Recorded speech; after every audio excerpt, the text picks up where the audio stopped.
for the ones standing guard, for the eagle-eyed, for the knights in shining armor, and for all those who support them. We are Grainger, your experienced safety partner, offering supplies and solutions for every industry, committed to helping keep your facilities safe and your people safer. Call, click Grainger.com/safety, or just stop by. Grainger, for the ones who get it done.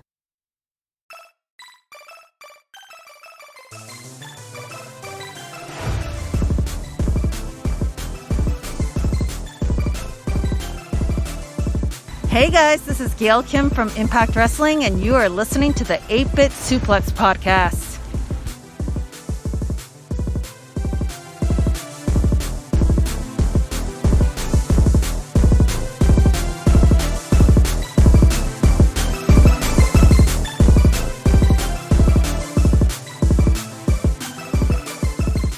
Hey everybody, it's Friday, May 7th, and it's time for another edition of the 8-Bit Suplex here on the Social Suplex Podcast Network. I'm trying this new thing where I throw the date and the day of the week so you understand when we're recording, so that any news that sounds outdated, which it probably is by the time we're recording, because that's how I roll. But just so you know, this is when we're recording it. This is when we have the information available to us.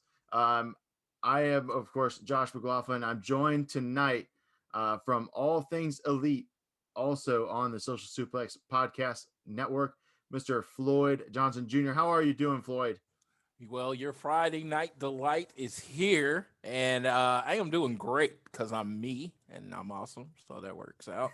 And I just got through watching a movie and had some Mexican food, and I actually ate light so I would not fall asleep doing this podcast. Well, I appreciate it, and so do the 7 listeners of this podcast. But no, I kid, of course. What movie did you see, Floyd? It was called Here Now. It was with Billy Crystal and Tiffany Haddish. I think that's what it's called, Here Now. I'm a big Billy Crystal fan. Sure. Here Today. It's called Here Today. Okay. The movie was not what I thought it was going to be. I thought it was just going to be a light comedy about two unexpected friends, but it's actually a dementia Alzheimer's type movie. Oh, so it starts off really light and fluffy and happy, and it gets dark. It's pretty heavy, huh? Yeah, it gets pretty heavy. I was not ready for that on my Friday night. There was tears like everywhere. I think everybody in the room was crying by the end. Wow, interesting. Yeah. It's heavy. The critics did not like that one so far, but critics are critics, and they all have their opinions, and they're allowed to have them. And let me tell you, if you're a critic and you watch the preview, I actually, if I didn't love Billy Crystal and movies in general, I would probably be upset because the preview is nothing like what the movie is. Usually on heavy movies, you get the idea in the previews that they're heavy.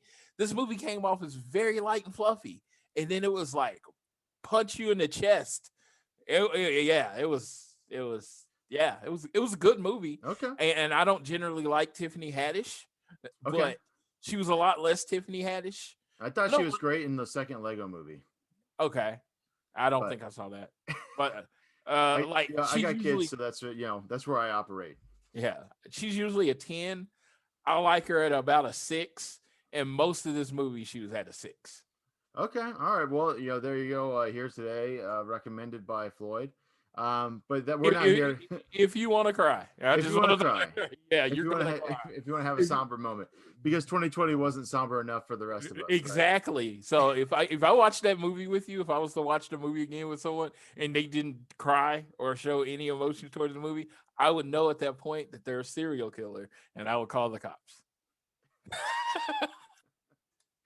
That's how sad that movie was. It wasn't. Well, maybe if I need a good cry to, get through a day or something, I'll check that one out. I'm sure it's available on demand and in theaters. But we're not here to talk about Billy Crystal movies. We are here to talk about, of course, as always, Impact Wrestling. Another big week in Impact Wrestling, and we'll get to that in just a moment. First, this is a game that's been around since, the 19th century. It is a game that is considered by many to be America's pastime. It's a game that I grew up playing. I grew up loving. Of course, my father's from Boston, so I, of course, bleed Boston Red Sox. And Floyd is a recent convert to the Red Sox nation. Woo! Go Sox! A member of the Fenway faithful. Since the inclusion of LeBron James as a minority stakes owner in the Fenway Sports Group, March 16, 21. So Floyd, it was funny because I was telling you, like, hey man, don't expect a lot this season. The Red Sox are kind of been down. They're kind of doesn't seem like this is going to be a back to the top type of year, but they're in first place right now, and no one's more happy or surprised than I am. Yeah, they talk about, the Fenway faithful and how, a ever suffering Red Sox fan. I'm like, man, this has been pretty easy. Is it always like this? Because this is awesome. They just win most of the time, and it's amazing. I can tell you, Floyd, there's one moment in my entire life that I saw my father cry, and that was when the Boston Red Sox won the World Series and broke the curse of the Bambino. So it is definitely a long suffering that Red Sox fans endure. Recent years notwithstanding, because they've obviously, much like the other Boston professional force. Let me try that again. Much like the other Boston professional sports teams, say that 10 times fast. They've had some pretty good success lately. But this isn't a Boston Red Sox podcast. This is, of course, a video games podcast, in addition to being an Impact Wrestling podcast. So we thought it'd be ample time, now that we're about through the first month of the baseball season, to talk about baseball video games. Baseball video games, it's a tale as old as time, Floyd. The first one that I can remember playing was a game that was just simply titled Baseball, and that was on the Nintendo Entertainment System. It was actually designed by Shigeru Miyamoto, who of course came up with Mario and Donkey Kong and Zelda and all the big franchises, of course, of Nintendo's intellectual property. But yeah, Shigeru Miyamoto also designed a baseball game, which most people don't think about because it was not the best baseball game in the world. Not even, I don't think, necessarily in like 1988 when it came out. But Floyd, what was your first your home baseball experience? That was my first game also. But the first baseball game I loved was the next baseball game I played, and it was the RBI baseball series. Sure. Yeah, I literally, you would have to pick a team when you're doing one player, pick a team, and then there would be 9 baseball teams you would have to play, and you'd have to work your way through 9 with ever, increasing difficulty. And I remember that first game because I was actually Googled it. That first game, I went through it with every baseball team. Yeah, I went through and won it with every baseball. Wow. So and they were all legend. They were legends. I didn't know they were legends. I thought this was like the major league lineups. But yeah, I remember pitching with Nolan Ryan, and I didn't know. My brother was a huge baseball fan, and this was my introduction to baseball, learning lineups, all that kind of stuff. You couldn't do shifts. There was so much you couldn't do on those, and I just love the game. I can honestly say RBI, RBI2, and RBI3, like those baseball games I played, if you take collective hours, I played more than any other game I've played other than Madden. Wow. Yeah, no, I mean, those are really good ones. And like you said, it kind of took the sim aspect of what we come to know with sporting games, and it actually was kind of one of the first adapters of it, because now it's kind of unheard of to play an arcade style baseball game, right? You don't really do that anymore. It's more realistic. It's pitching, it's catching, it's all these things. It's you don't even see like NFL blitz type games anymore, right? It's all Madden, it's all NBA 2K, it's all very strict sims. And RBI baseball was kind of that first one that really kind of jumped in. And you're like, you're playing all 9 innings. You're you got to get the 3 outs or else the inning doesn't move on. Like correct me if I'm wrong, Floyd, but there was a pretty steep difficulty on that one. Yeah, it was a pretty steep difficulty. I remember to like catch a fly ball, you had to follow the shadow of the ball. It was a Yeah. little quicker on line to drives, and it was just, to me, it was just mindless fun. Like, and because RBI and was like one of my leanings as we got into the more sim games, probably in the 2000s, where it was like you had all the different type of pitches. Because in RBI, you had a fastball, then you could press up, and the ball would like shake when you came to it, and you could kind of move Right. the ball. You could give the ball motion over the plate or whatever, but that was it. And it was just so simple, and I loved it. It was difficult, when you got to that 7th, 8th, and 9th team, you better bring it. If you threw a bad pitch, it was going over the fence like all the time. And it was just I just loved it so much. And it was just like you had to have strategy because the game like was very limiting in there were no shifts. Again, there was nothing like that. You very rarely Right. struck out, Yeah, like, the ball was in play. You had to make the play, and that's just kind yeah. of, that's kind of this early like baseball, adaption of, video games. I mean, if you just look at a list of baseball video games, right? There's hundreds of them. I mean, literal Yes. hundreds, and there's so many different ones, and they're on every console, every handheld, Yeah. PC. I believe the first notable PC one was Bo Jackson Baseball, which I never played because it was released on both the PC and the NES. But if you're on the NES, you were already playing RBI Baseball. Let's be honest. The other one that I played on the NES a whole lot, and I didn't really do this until later in life because I had a group of friends that were really really into it. Was Bad News Baseball, which is a it's a loose IP kind of rip off in the name. So it wasn't necessarily based that way in the Japanese release, but when they ported it to America, they wanted to have some traction with the name. So they made the name of the game Bad News Baseball. Right about the time, like Bad News Bears and all that stuff is pretty popular movie. And like Mr. T is randomly in the game as a bench coach. When you hit a home run, you see him sitting on the bench cheering you on. It's very strange, but it's a little bit more cartoony, a little bit of more of a step back to an arcade style baseball game. But baseball games, basically, there's games that they had to come up with ways to fill out rosters, and the Major League Baseball Players Association didn't always know what to do when it came to licensing with video games and how to do it properly. So I don't know if you remember this game at all, Floyd, or what your history is with it. But there's a game called Ken Griffey Jr.'s Winning Run. So Ken Griffey Jr.'s Winning Run came out only on the Super Nintendo. And it was literally Ken Griffey Jr.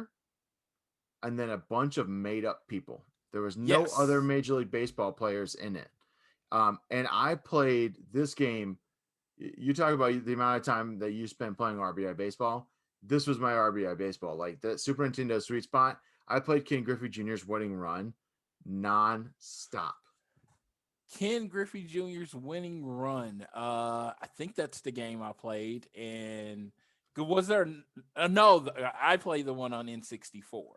Okay, so that would be Slugfest.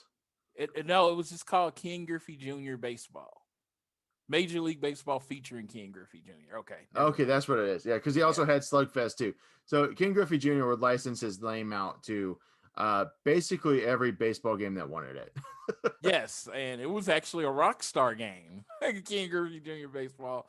That's the one I probably played the most. Okay. During that Super Nintendo era. And I used to hate, I didn't want to play the game because I hated Ken Griffey Jr.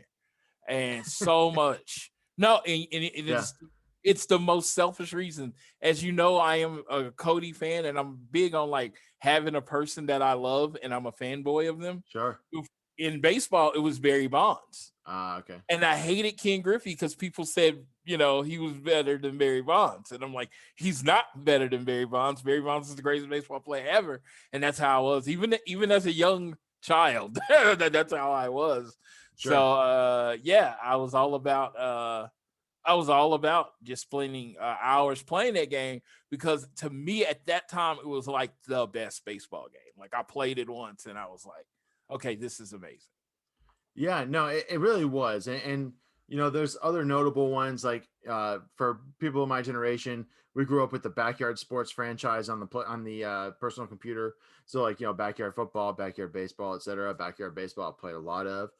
Shout out to Pablo, who's the best playable character in that game, and I'll hear nothing otherwise. But baseball also kind of struggles to, at certain points, make the game more interesting. And this is true, going all the way back to the NES, right? They thought we can't just make a straight baseball sim and sell copies. We got to have something crazy like robots playing baseball that shoot at each other while they're running the bases, right? That shit was going on all the way back in the 80s. Like, we got to find some way to spice baseball up. And I'm of the opinion, Floyd, that baseball doesn't need to be spiced up. It's a game that stands on its own. But I can understand. I did not share that opinion for the last 11 years of my life. And that's fine. I mean, and baseball hits you at different times in your life. The thing that's nice is that baseball doesn't change, or at least not too much. Yeah, but I'm finally old enough to enjoy baseball again. It's a good pace, right? You get to go, the inning's over. You get to go get refresh your drink, go get a bowl of popcorn, hit the bathroom real quick. It's got built-in breaks for you, Floyd. It's perfect at our age. As I stated, when you're young, you're always looking forward to that next thing. 16, 21, 25, and your life goes by you just want life to go by quicker. Well, as you get older, you want it to go by slow. And the slowest way for your life to go by, a baseball game, because they feel like they're 9 hours long. They can feel that way. They certainly can. I tried to take my son to a game a couple years ago. He was like 3, almost 4. We lasted 7 innings, but that also included, here in Tampa, we have the Rays. They're technically in St. Petersburg. But they have a Ray tank that you can actually go and pet, Rays in the tank. And they also have like the Ted Williams Baseball Hitters Hall of Fame in the building. So we did a lot of walking around, a lot of ice cream, and we made it 7 innings. There's a sweet spot for baseball, certainly. But yeah, so, baseball, there was Base Wars. Base Wars, loved Base Wars. And then there was also stuff, when Nintendo decided to get back into the baseball game, it was right about the time that they decided, hey, you know how we can capitalize on more Mario IP? Is to have Mario play every fucking sport imaginable. He played tennis, he played soccer, he played baseball, he played basketball, he played golf. Mario played everything. And Mario Superstar Sluggers is actually a game that a lot of people tout as, that's probably one of the better baseball games out there. My favorite of baseball game of all time probably, though, is MVP Baseball 2004, which was the last one on the PS2, GameCube, Xbox era, and that was published by EA. And I want to bring that game up, Floyd, because it's kind of right about that time we start to see a little bit of a shift to where sports games now get exclusive IP deals with publishers. So EA decides that they don't like 2K Sports coming in with their ESPN franchise and making a football game that people are buying and eating into their pocketbooks with. So EA, strikes that exclusive deal with the NFLPA. Next thing you know, EA Sports is the only football game in town. Well, that kind of started to turn the tables a little bit in the mid 2000s around Major League Baseball, and specifically the Major League Baseball franchise that started back in the PlayStation 1, PlayStation 2 kind of era. And it was actually a proprietary studio that Sony owned for the PlayStation that was called Sony Interactive Studios America, who started making sports games. Later transitioned to 989 Studios, and then called 989 Sports until about 2006.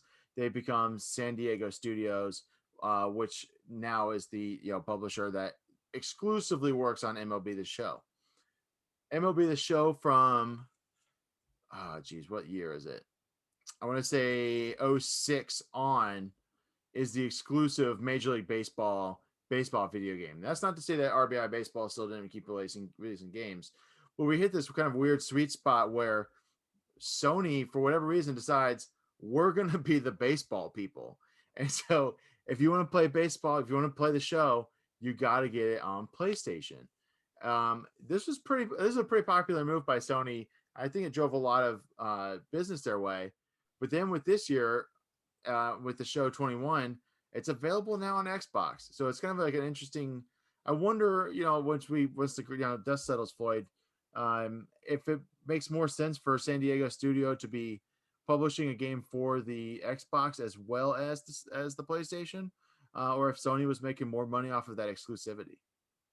Yeah, I just got back into baseball, so it was like, oh, they're gonna have it on Xbox. I didn't honestly know it was a full Sony exclusive.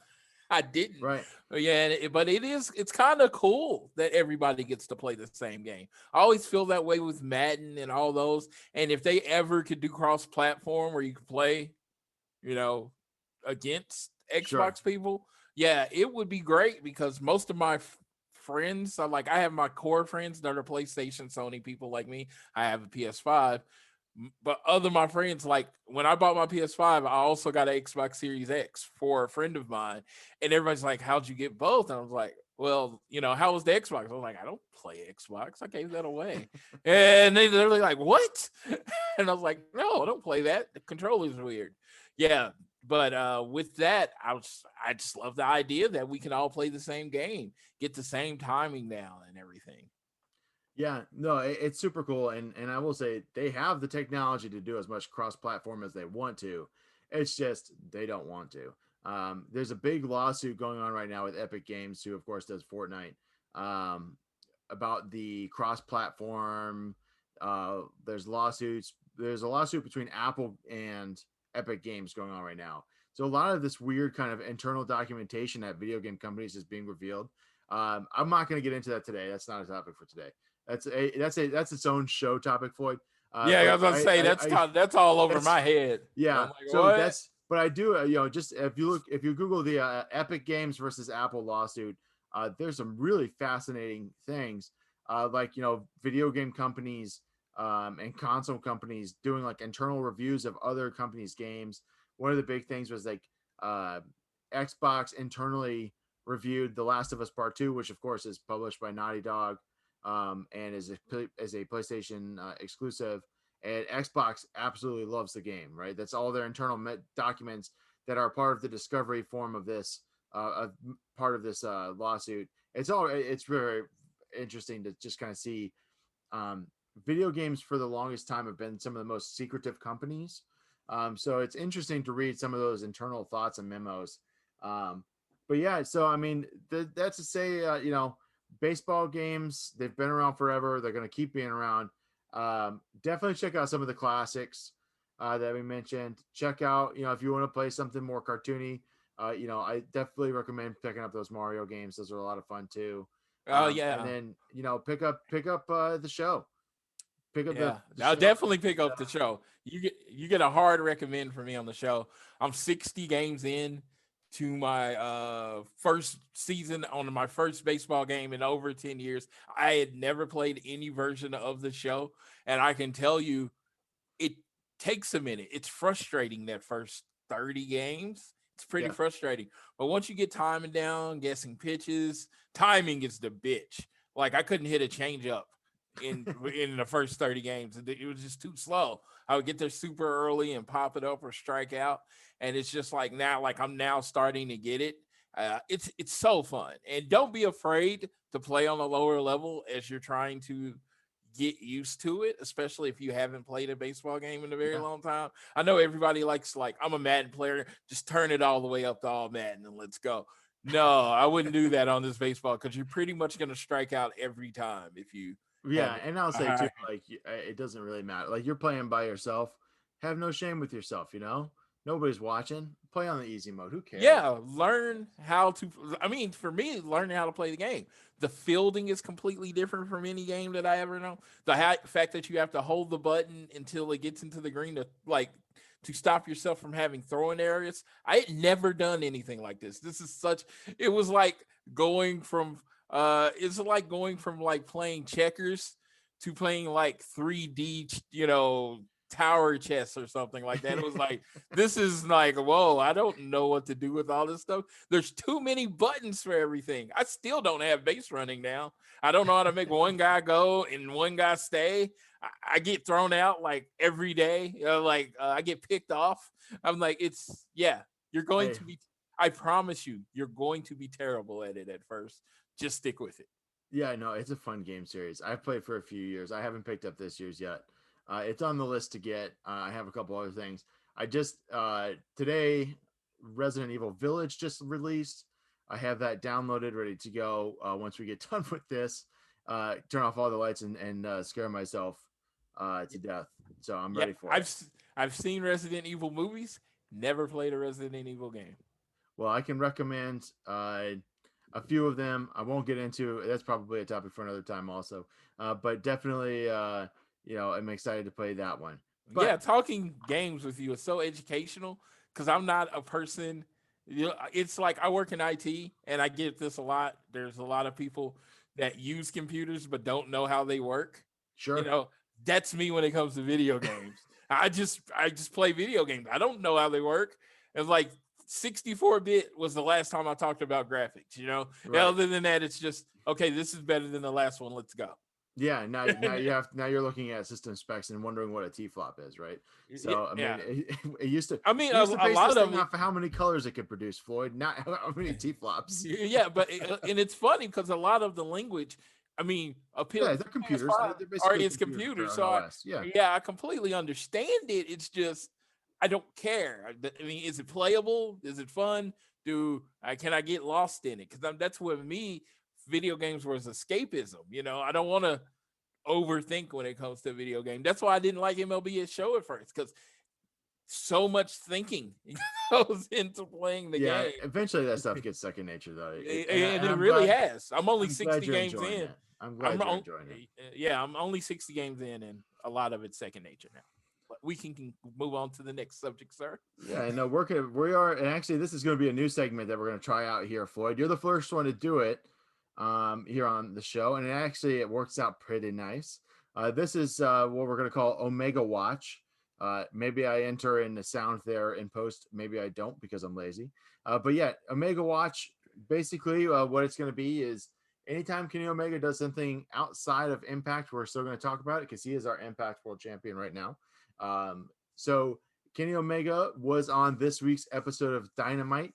He appears in a match that kicks off the show in a tag match between himself and Nakazawa, taking on Eddie Kingston and Jon Moxley. I did not expect a whole lot out of this match, Floyd. And you didn't get a whole lot And out I of it. didn't get a whole lot, so I'm glad I didn't expect much.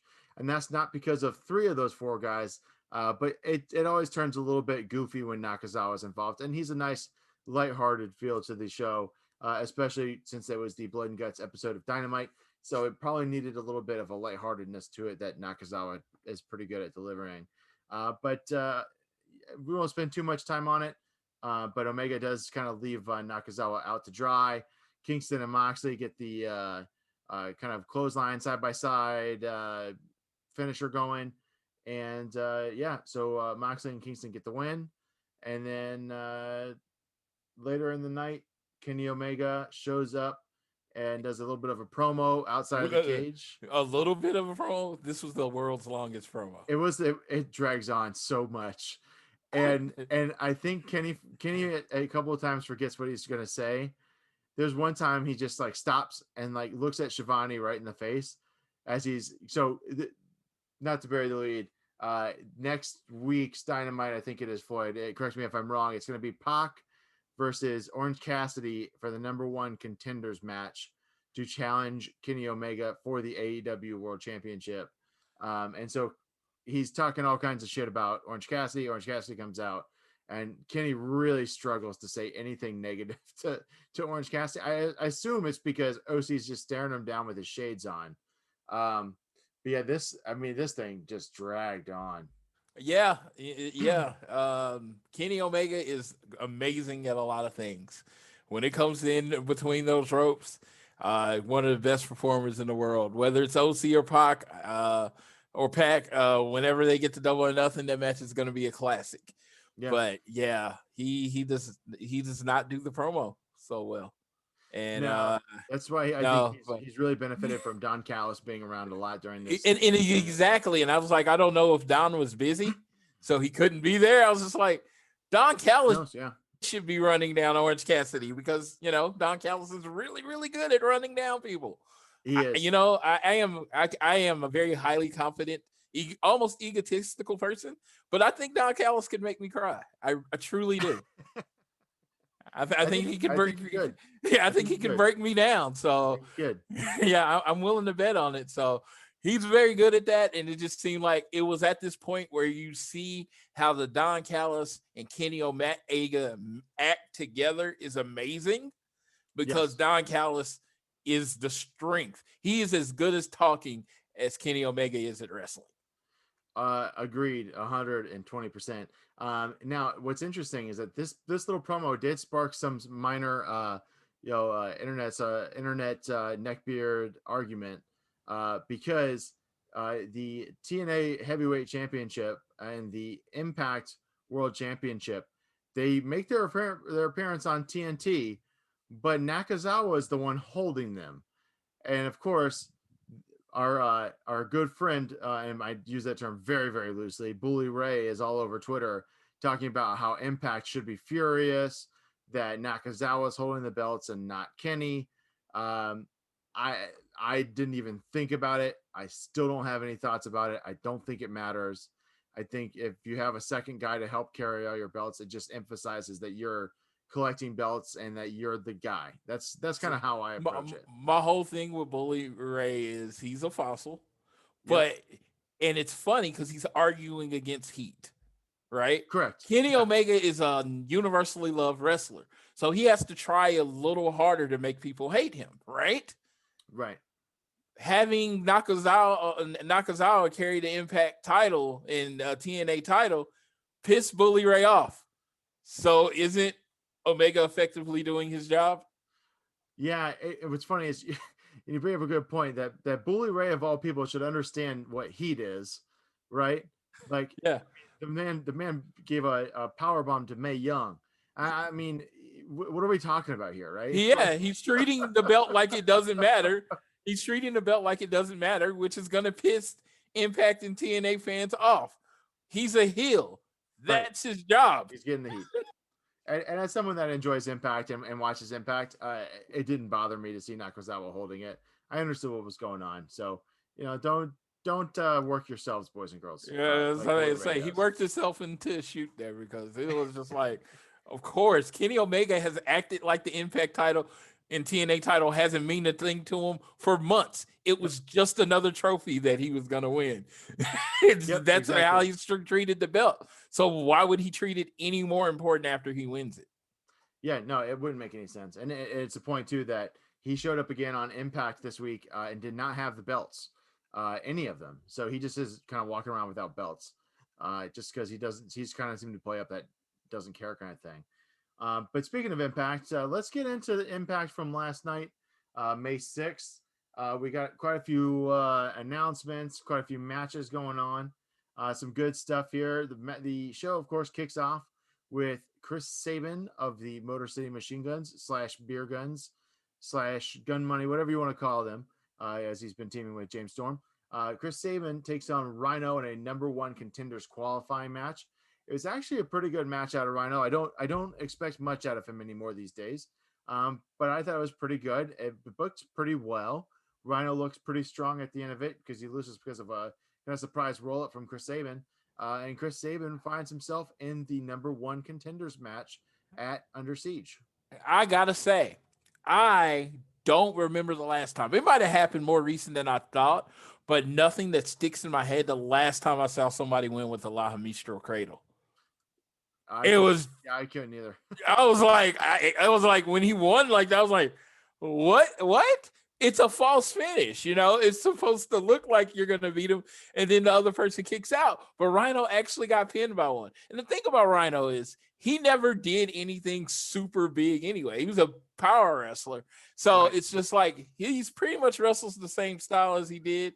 He's just not winning anymore. So I thought this match was really done well. It was two very professional wrestlers having a very professional wrestling match, and ending with La Mistral Cradle was pretty awesome. I just thought, little guy, big guy match. Love that. I love the finish because, good Lord, I didn't see it coming because I haven't seen anybody lose to that since like 2004. And it builds up Chris Sabin as kind of this thinking man's small guy too. I really like Chris Sabin a lot. He's really, especially since Alex Shelley's been out of commission due to his primary job as a doctor and been helping with COVID patients. So at some point, Alex Shelley's a doctor. Doctor or nurse, I'm Okay. not sure which. Okay. But yeah, that's why he's been off, and that's why James Storm has been teaming with Sabin recently. And Shelley did say once he got the vaccine that may change, but he may also just be at this point saying run with what you got, and I'll keep doing what I'm doing, and then kind of go from there. I do want to see the Motor City Machine Guns on at least one episode of AEW. I know one Dynamite and one episode of Dynamite. If they just do one match with the Young Bucks, I would be down. I do want, and this is a common thing that we bring up. I do want to see more crossover between the shows than just Kenny. But maybe someday we'll see it soon. But after that match, we do see Brian Myers backstage very angry that despite the fact that he beat Matt Cardona at Rebellion, he then loses a match on TV to Matt Cardona. And Matt Cardona's in the 6-man number 1 contenders match. He's pissed off. He gets approached by Rosemary, who is, reading tarot cards at him for some reason. And then he gets jumped by Black Taurus. And we've come to find out that Brian Myers and Black Taurus will have a match at Under Siege. Not too much else to say about that backstage segment. Yeah, I really don't I was watching it and I was like, okay, that happened. Yeah, I mean, it was like, oh, okay. And I appreciate the Impact production team trying to do some special effects stuff. Sometimes it works, sometimes it doesn't. It does not necessarily work in this segment. It kind of comes off as schlocky 80s witchcraft movies, and maybe that's what they were going for. Who knows? But then we see Kenny Omega and the Good Brothers with Don Callis backstage. Kenny says, you know what? The Good Brothers need to start winning because I come from a place where wins matter, he says. They all agree. And then he says, hey, you know what? I'm going to coach you up. I'm going to be Coach Kenny because I got a lot of experience coaching girls basketball, which is kind of a funny throwaway line. So he's basically promising to be ringside with Doc Gallows for his match and is going to make sure that he wins. Yeah, and I thought the line from Don Callis is like, when you lose, it lowers the value of our collective group. I just thought that was such an important line. Yeah. Because sometimes when the champion gets the, belt, everybody under him can lose like 100 times and not mean anything. Don Callis is like, we want to win every match. And I thought that was cool. Yeah, no, I agree. I really liked that as well. So it was a good segment, kind of setting the tone for the night. Then we get Susan taking on Taylor Wilde. Taylor Wilde, of course, in her second match back after 10 years away from Impact. There seemed to be building towards her and Deonna Purrazzo, although we'll get into this later, but it's not going to be at Under Siege, it looks like. But Deonna Purrazzo is sticking to her guns about not being ringside for Susan or for Kimberly. So Kimberly accompanies Susan ringside. Tenille continues to try and get on Taylor Wilde's good side, winds up saving her from Kimberly interfering. And then she tries to get, after Taylor Wilde wins, she tries to get her to agree to tag team again. And Taylor Wilde says, no, thanks. So I think we'll see, maybe we'll see a Tenille versus Taylor Wilde match at Under Siege to throw in another women's match. Who knows? But Tenille is really trying hard to kind of almost go overly babyface here, Floyd. Yeah. Yeah, she's trying to attach herself to someone, you know. She couldn't beat Deanna, so she's trying to attach herself to someone else to stay relevant. And I think that's pretty cool. In this match, saw someone win with a German. I don't remember the last time I seen somebody win with just a straight out German. I thought that was pretty cool. The bridging German suplex was nice. Yeah, it was pretty. It was a beautiful move, and it's just like I like it. You know, Brock almost lowered the value of the German because Sure. he would throw it so much, and he didn't even try to get the pin. So the fact that the German with the bridge actually got a pin was pretty awesome. I thought the match was very entertaining, and keeping Tenille relevant after losing the title is important. I still think that of all the women's divisions in that I am aware of, the Impact is the best booked women's division. They seem to have a real finger on the pulse for what they're doing, and this match was 2.5 minutes long. It felt like it went pretty quick, even though it was only 2.5 minutes bell to bell. And then you get the extra stuff after. I mean, it works. It furthers the story along. It keeps building up Taylor Wilde for what appears to be a big showdown with Deonna Purrazzo at some point over the summer. So I'm very interested in seeing where that goes next. But then we see, Rosemary backstage calls Deonna a coward because she's not going ringside when her stooges are wrestling against Taylor Wilde. And then also that, hey, you're a champion, but you have no opponent for Under Siege. So, she's like, I'm not a coward, yada, yada. Then, of course, Jessica Havoc comes over to her as well. And Deonna says, well, I'm going to go talk to Scott D'Amore and say that the two of you guys have a number one contenders match next week. And then I'll wrestle whoever wins that. And she's kind of just trying to get out of the conversation because she's visibly scared to be standing in between the two of those women. And I am not. I mean, I relate. I mean, I wouldn't want to stand in between Rosemary and the Paint and a Jessica Havoc. I thought this was pretty to the point. Establishes, they're gonna have a match against the number one contender. She's hoping they take each other out. Deonna, I just love how she's the smart heel. She's one step ahead of everyone else. Even though she's not a coward, but she is gonna try to do as little as possible to remain champion. Yep, exactly. So after that, we get a pretty good W. Morrissey video.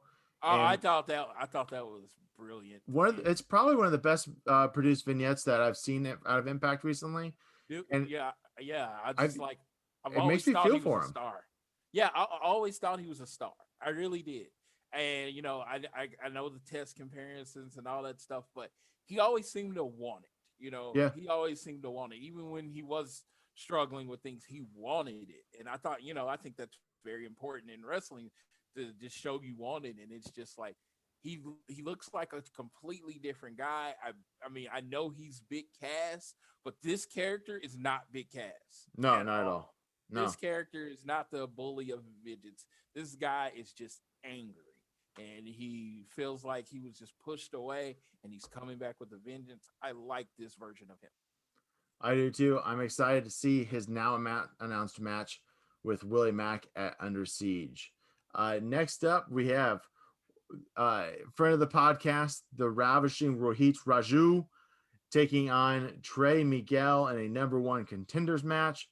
I thought this match was pretty excellent. A lot of fun. Rohit looks like $1 million recently. He's really putting in the work in the gym. And, Trey Miguel too. I mean, both of these guys are really stepping up their game. After the match, Jake Something gets involved and takes out Rohit and his tag partner. Just a little bit of payback after last week. Rohit cost Jake Something the spot in the number one contenders match. So Trey Miguel joins that number one contenders match at Under Siege. We're almost 100% booked for that until the main event of this night. I thought it was really good. What'd you think, Floyd? I thought this was a really good match. After I listened to the show and I watched him, I've become a bigger fan of Rohit. Trey Miguel is always good. Fresh Prince of Midair. I don't even know if they call him that anymore. I didn't hear it doing this one, but I just love that name. I just love it so much. I just thought it was so creative. Shira is probably the reason she was looking better, because if you come out and you're walking next to him and you're not in shape, it makes you look 20 times worse. That dude is just, granted. Yeah, he's huge. And then I like Jake something. I believe he threw Rohit into Shira in this match. Yes.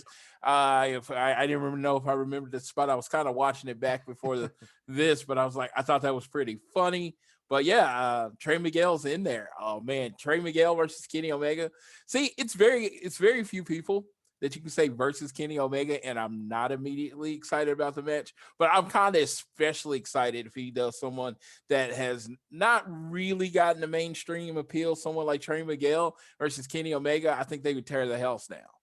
I know, I completely agree with you. I've long been a huge Trey Miguel fan since doing this podcast. Sandy and I are huge fans of all of the Rascals, and obviously MSK now for the other two, taking on all comers in the NXT tag team division. But no, Trey Miguel. Hey, I'm by myself now. I'm making my name for myself, and he's going to have a pretty prominent match here on the next pay-per-view card. So good for him. Next segment, I'm going to skim right past this because it's Swingers Palace. What else is there to say except Alicia Edwards runs out of chips. They try to kick her out, and Johnny Swinger makes some very awkward jokes about how there's work for her to do around Swingers Palace. And then, all of the number one competitors are sitting around and they start, trying to sow discord amongst each other and whatever. Right.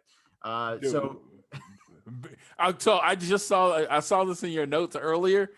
I want this tag team forever, and I want them to be their name, Bay and Trey. That should just be their tag name. Yeah, I want them to tag up. If they want, that would be a good name. I was just started typing my notes about who was arguing, and then I stopped after Cardona and Saban. I mean, they're literally all just sitting around.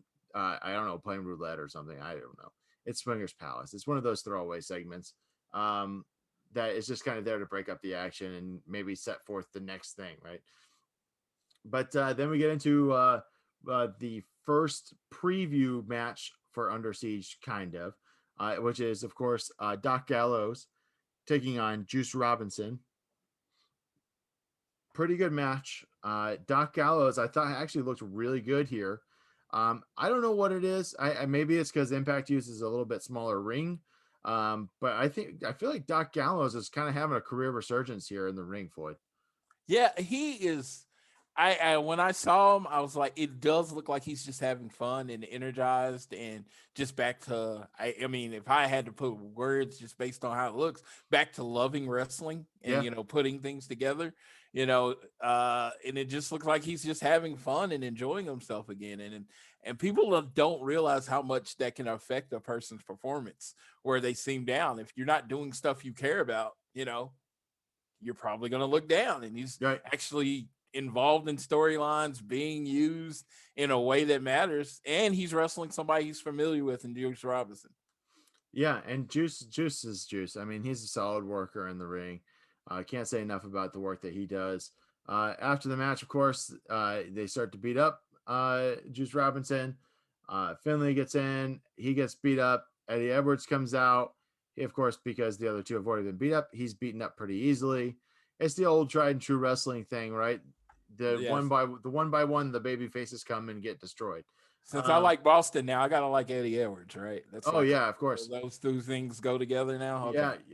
Yeah, exactly, right. So you root for Boston, therefore you root for Eddie Edwards, and because Eddie Edwards wears jorts, you also root for John Cena whenever he decides to do his retirement match. And John Cena's from Massachusetts. He is also from Massachusetts, so he's probably a Red connecting Sox all the fan dots. too. Yeah, connecting all the dots here, Floyd. Yeah, I'm gonna go get me some jorts, and I'm gonna make sure they're really tight and snug. So, when I go to Double or Nothing, just make people uncomfortable. Like, man, got vaccinated. How about a hug? And I have my really tight shorts on. There you go. Impressive. very uncomfortable. So next, I'll just move on to the next segment. Next segment is Deanna, Kimber, and Susan. They're walking out of the Impact Zone, trying to get out of town, and Scott D'Amore catches them right at the exit, and he says, Deanna, I hear you've been looking for me, and it's strange that you didn't find me because literally every other person that works here finds me all the time and interrupts my day. But I heard what you're saying, and I think you're right.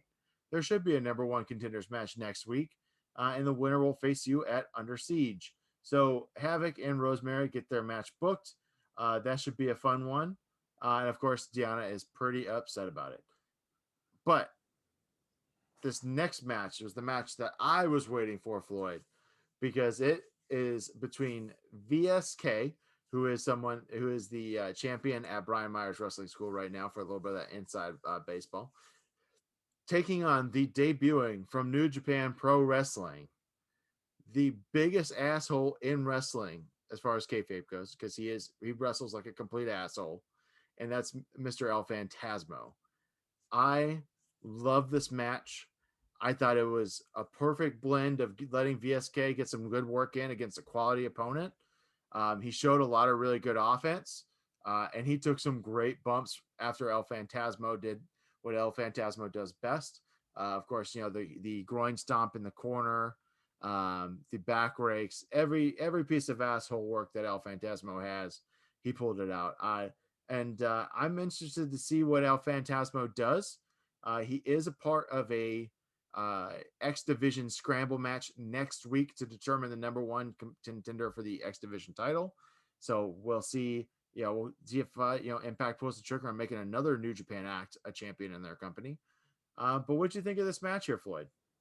I thought it was really good, exciting. I love El Phantasmo's gimmick of heel, and the best thing I know is best thing that comes from this is if you're not a big Impact fan, like a casual Impact viewer like me, I honestly mostly watch it when I'm going to be on the show.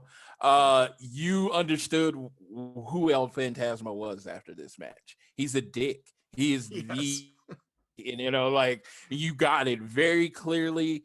It got over, but he won definitively, and it was just like, okay, so he's a contender and his thinks he's an asshole. Okay, I got that from that match. So I just think that's important, especially when you're introducing a new character from a different TV show that some people might not watch, that you really establish who the person is very quickly. Yeah, and I thought the commentary team did a good job of running down his accolades. Back to back, Jacob winner, et cetera, right? So really good presentation around him. Really enjoyed it. They toy, of course, around with the fact that they say he uses a loaded boot, and he does, of course, a variation on the old sweet chin music to get the win. Excellent super kick. Instant death. Instant death. Yeah, that's pretty cool. A pretty awesome name for a finisher. I'm not yes. So, but moving on to Kiera Hogan taking on Rachel Ellering, another preview match of Under Siege where the knockout tag team titles are back up for grabs between Fire and Flava and Jordan Grace and Rachel Ellering. It's first singles match I've seen Rachel do in a long time. She looked pretty good out there, though. I would say she's not missed much of a beat. And when she hit her finisher, which was basically like a deep six, kind of like what Baron Corbin does, she really plants Kiera Hogan. I really like this match quite a bit. Yeah, I saw Kiera as kind of a star. She did some really good selling for Rachel, getting over her power. And, when she hit that move, it was just like, okay, that's it. No one's getting up from that. And I just thought very, very good singles debut for Rachel Ellering, I believe. Like I said, I saw her tag match, but I hadn't seen her in singles. I think maybe Mae Young Classic. Ooh, I think that might be right. Yeah, you would see her locally more so, but not even that much when she was doing the NXT house shows. Yeah, and it's just her overall act seems to be greatly improved from the last time I've seen her. Yeah, it's less over the top smiley. It's a little bit more still upbeat, but more professional wrestling oriented, right? And her and Jordan Grace are like the two powerhouses, right? I mean, they're booking them as the really strong, female tag team that's just gonna run roughshod over people. I'm ready for their feud. Dude, I shit you not. I had that same time. I said, "Oh my God, Jordan Grace needs to turn heel on her." Like that was immediate. Like after that match, I was like, that's got to happen. I got to see that happen. Yeah, you just sign me up as a weekly viewer once that feud starts. Oh yeah, right. Jeez Louise, God, that'd be so good. But then we get Moose backstage getting ready for his main event. He is, of course, approached by Don Callis. Really good interaction here. Don Callis is trying to get into his head. Moose is not letting it happen.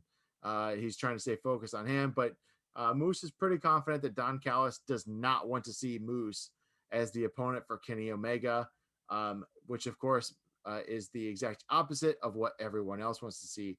Because I don't know if you're like me, Floyd, but Moose versus Kenny Omega sounds like an absolute, like, just instant classic waiting to happen. Yes, because Moose is like so much more athletic than people give him the credit for. And it's just him and Kenny Omega and his energy. They're gonna kill it. They're gonna tear it down. When it was Moose and Rich Swann, I wanted Moose to beat Rich Swann because I just thought the money was in Kenny Omega and Moose. So I still think that. I'll tell you right now, if it's Moose and Kenny Omega at Slammiversary, Floyd will be at Slammiversary. Yeah, it doesn't matter if they're letting fans back at that point. Floyd is going to make his way into the Impact. No, I thought they already said they were. I thought they. No, announced, I think they are. I thought they already announced that there was going to be fans there. I'm like, am I reading? No. Hey, I just had to make the anecdote. I had to, because I feel the same way. I got to be there. Yeah, so me and Moose know each other, so I'm like, hey, let me in. Just you only need one person at ringside. And I'll just be doing the Moose thing by myself.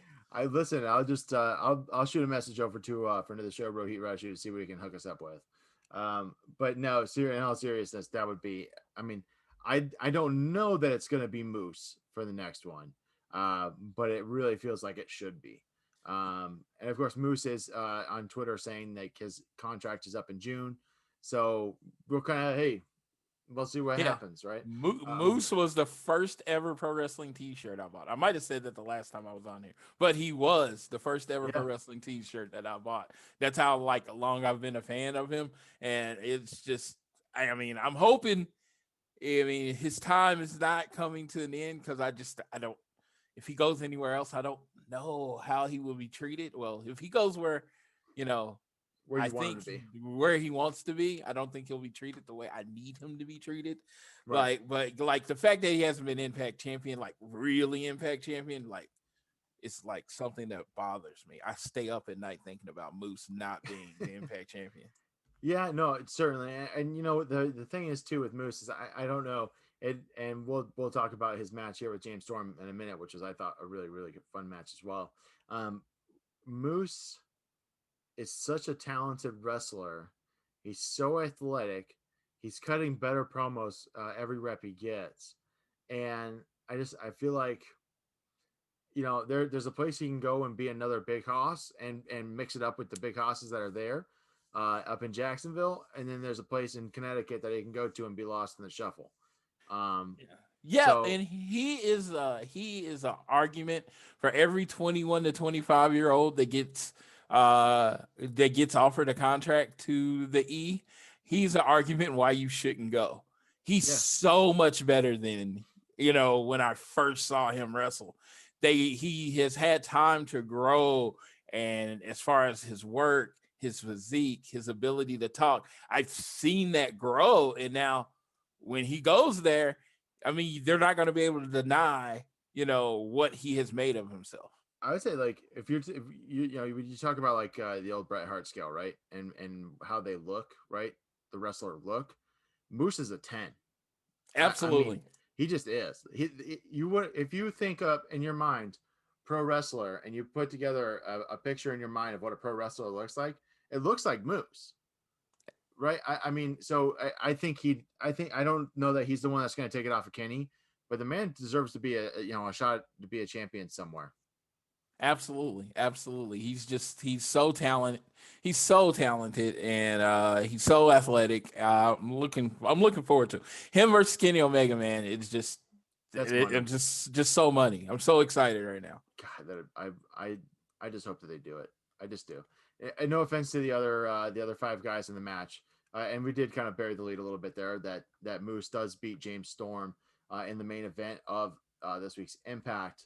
And then he takes out James Storm's leg even further with a chair after the match to prove a point, because that's what Moose said. He told Don Callis that that's what he was going to do.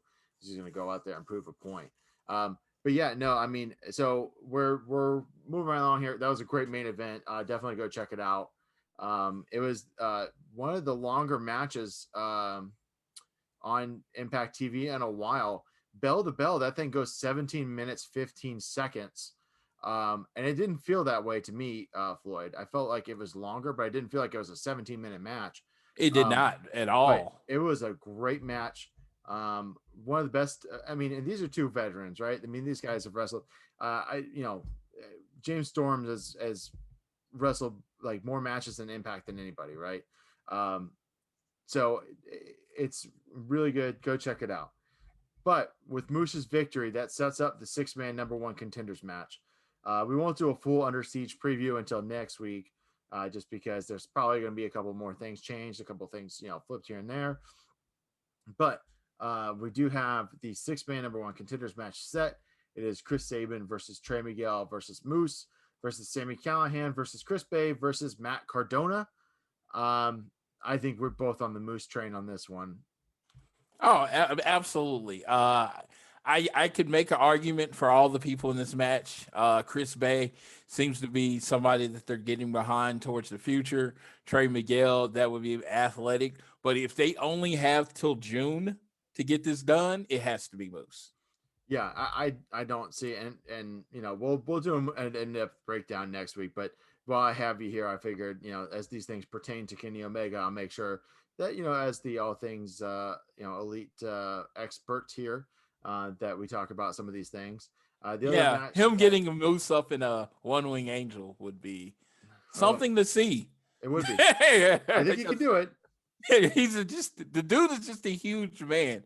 Not very many people. I'm a pretty big dude. Not many people make me feel small. Moose makes me feel small. Huge. But you know what? I've also seen Moose do top rope Spanish flies. So anything is possible. The other match I want to get your thoughts on, Floyd, involves Kenny Omega, and that's Kenny Omega and the Good Brothers taking on Eddie Edwards and Finn Juice. Which is presumably going to be the main event, since it is Kenny Omega involved in the match. I'm not sure which way it makes more sense to do. I think at some point, Eddie Edwards is going to get a singles match with Kenny Omega. I said that last week. In my heart of hearts, I still feel like that's going to happen, just because Eddie Edwards has been the Impact faithful guy. He's never left. He's there year after year after year. So I feel like they're going to reward that loyalty at some point. And I feel like getting that singles match with Kenny is going to happen.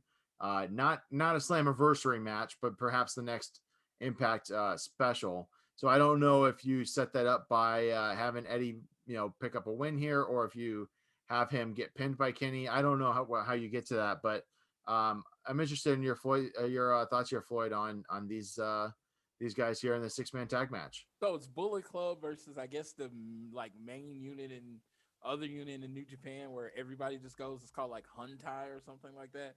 So we got Bullet Club versus Huntai. I honestly think you're trying to build basically a Finn Juice versus Doc, the Gallows tag match rematch or whatever. Yeah, so for the third time.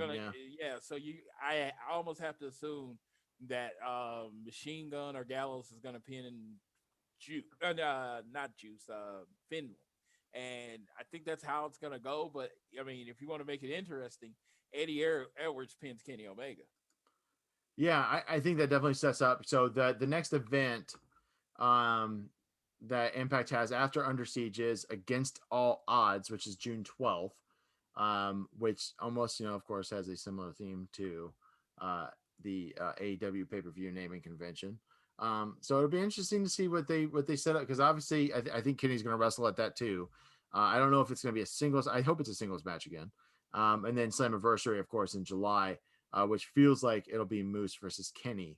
I feel like they can hold that off for a couple months. But yeah, I mean, as far as that goes, I really hope that we get to the point where I hope Eddie gets something out of this.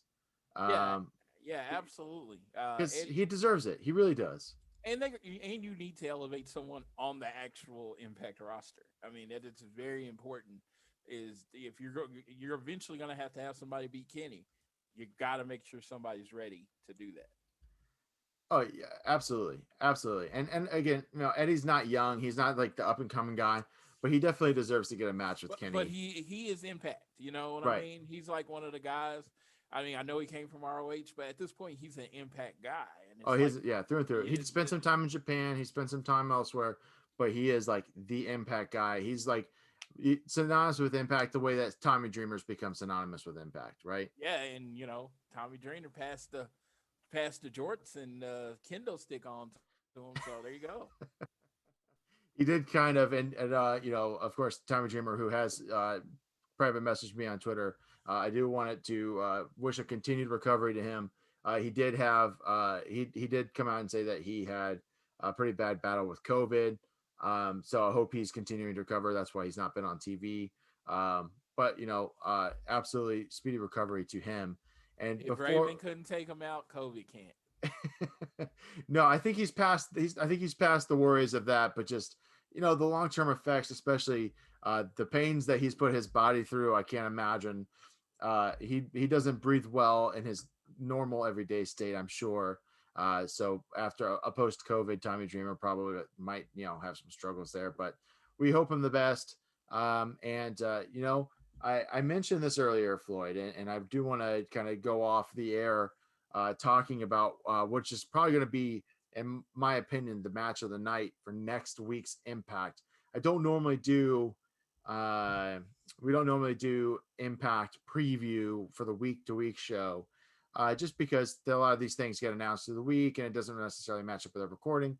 But we do have a number one contender X Division scramble match between Ace Austin, TJP, AC Romero, friend of the show, Rahid Raju, and of course, El Phantasmo, I believe I mentioned earlier, is going to be in this match.